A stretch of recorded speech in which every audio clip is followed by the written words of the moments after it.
beaucoup plus jeune que moi, mais enfin elle est tout de même majeure. Elle fait ce qu'elle croit devoir faire. Le seul point par lequel cela me concerne, c'est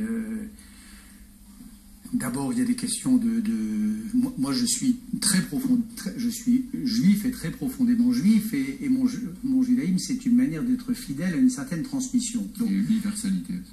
Oui, mais transmission, universalité, ça va de soi. Ça, voilà. D'accord. Mais transmission. Donc je ne peux pas m'empêcher de penser qu'en faisant ça, elle rompt une chaîne de transmission, peut-être, elle contribue à la rompre. Et puis, il se trouve que ça correspond avec le moment où je suis en train de me débattre.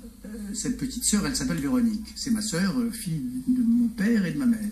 Elle s'appelle Véronique. Et j'apprends sa conversion au moment où je suis en train de courir les musées de France et d'Europe à la recherche de portraits de Véronique. Les Véroniques, c'est-à-dire ces jeunes juives présentes à la 6e station du calvaire du Christ, lui tendant un linge et voyant son visage, l'essuyant et voyant le visage christique s'imprimer sur ce linge. Pour moi, cette affaire-là est capitale parce que c'est le moment où l'image de diabolique qu'elle avait tendance à être devient sainte. C'est le moment où de démoniaque qu'on l'a considérée, elle devient bonne. Et puis j'apprends cette nouvelle, en effet personnelle, qui me tombe dessus un peu comme la foudre. Ouais, Véronique Lévy comprend peut-être mieux aujourd'hui le judaïsme et les juifs. Bon, vous avez adoré votre père, vous en avez parlé, et votre mère, n'en parlons pas, mais je ne veux pas insister.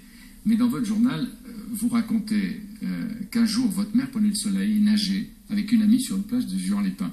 Moi, ça m'a frappé.